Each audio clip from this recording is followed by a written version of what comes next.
نظرتون رو بدونم که کدوم بخشش براتون جذاب‌تر بود. حالا انشالله چاپش بر دست دوستان میرسه.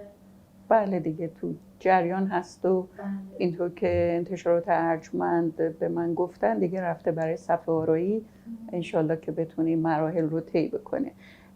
به طور کتابم ممنون میشم. کلا موضوع اتچمنت یکی از موضوعات مورد علاقه من و البته شما بوده. در نتیجه و دغدغه بسیار از کیسای من همین مسئله اتچمنت، خصوصا اتچمنت این ادالتهود، در بزرگسالی اینها چگونه برخورد میکنن با مسئله اتچمنتشون، که وقتی که میریم ریشه ها رو در دوره کودکی پیدا میکنیم، در رابطه با مراقبان اصلی خودشون پیدا میکنیم و در مورد نحوه واکنش اونا نسبت به پارتنر و همسر لینک بین این دوتا آشکار میشه، فوق‌العاده براشون جالبه و به نظرشون میاد که من هیچ وقت فکر نمی‌کردم اینجوری باشه. در نتیجه اون بخشایی که من مسئولش بودم، واقعیت این هستش که در ارتباط با anxious attachment و avoidant attachment خب موضوع خیلی جالب بود و همیشه به نظرم میرسید که این دوتا نوع attachment تو رابطه کاپل میتونه خیلی مشکل ایجاد بکنه. یعنی یک مثلا اکثر خانم ها، من تعداد مواردی که آقایون انکشس بودن کمتر باش برخورد کردم، بیشتر خانم ها انکشس اتچمنت بودن که دوستانم دلبستگی اضطرابی و دلبستگی اجتنابی که شما بیشتر تو کیس خانم ها میبینید که دلبستگی اضطرابی رو نشون میدن و این رو به صورت اضطراب های زیاد، کنترل ها، تمام کنترل هایی که روی گوشی، روی در واقع رفت آمد همسر و خیلی دیمندینگ برخورد میکنن و این فرد اوایدنت رو، همسر اوایدنت رو هی بیشتر میبره تو لاک خودش و هی دورتر میشه و در نتیجه این نگاتیو ویش سایکل هی، یعنی این چرخه معیوب منفی هی اتفاق میفته. اون هی میخواد بیا برای من توضیح بده، بیا به من توجه کن، چرا یادت رفت تولدم، چرا یادت رفت سالگرد ازدواجمون، و اون هی از اینکه ناتوان در این توجهات بیشتر در واقع اجتنابی برخورد میکنه.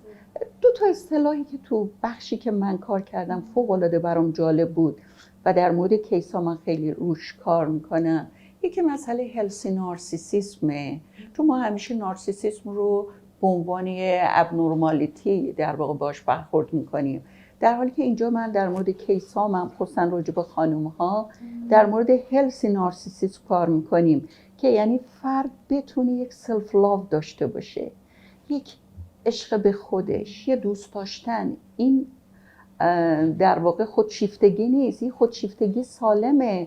منم مهمم، به عنوان یه مادر من مهمم، من همش نباید آخر صف باشم، همش نباید همسر و فرزندان مطرح باشن، چون در سنین بالاتر حتما دچار خشم خواهند شد. در واقع نمیدونم چقدر وابسته به فرهنگه، ولی من توی ویدیوهای گرینبرگ هم اینو شنیدم که جامعه، حالا اونجا فرهنگ کانادایی، اینجا ایرانه، ولی میگه که جامعه به یه شکلی به دخترها یاد میده که خشم خیلی بروز ندن کاملا و خیلی وقتا تو هیجانات ثانویه‌شون وقتی میخوان راجع به یه موضوعی حرف بزنن که اذیت شدن، اشک از چشمشون میاد بیرون و غم نشون میدن.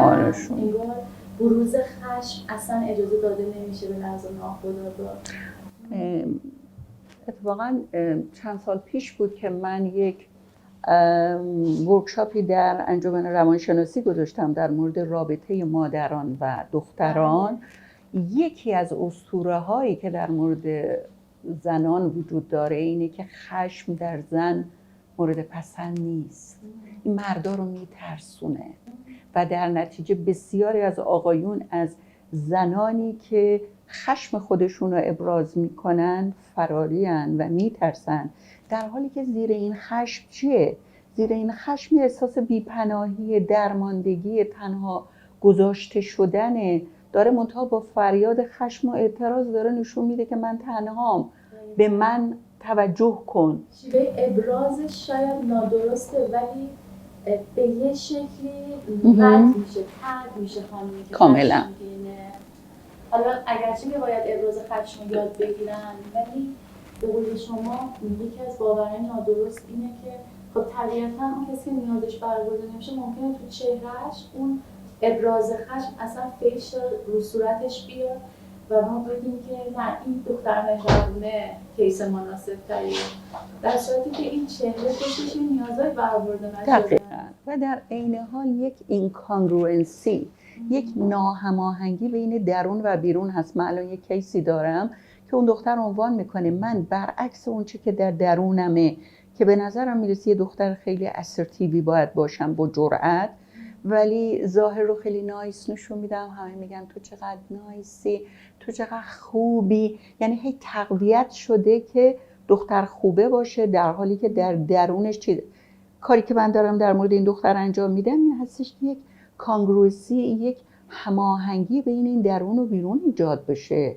این باید اون چیزی باشه که واقعاً جرأتشه، اعتماد به نفسشه، اون جامعه داره تقویت میکنه، ولی در حالی که خواست خود این مراجع اینه که من دوست دارم دختر با جرأت‌تری باشم و اینقدر سنسیتیو، حساس نباشم. خیلی هم زیباست.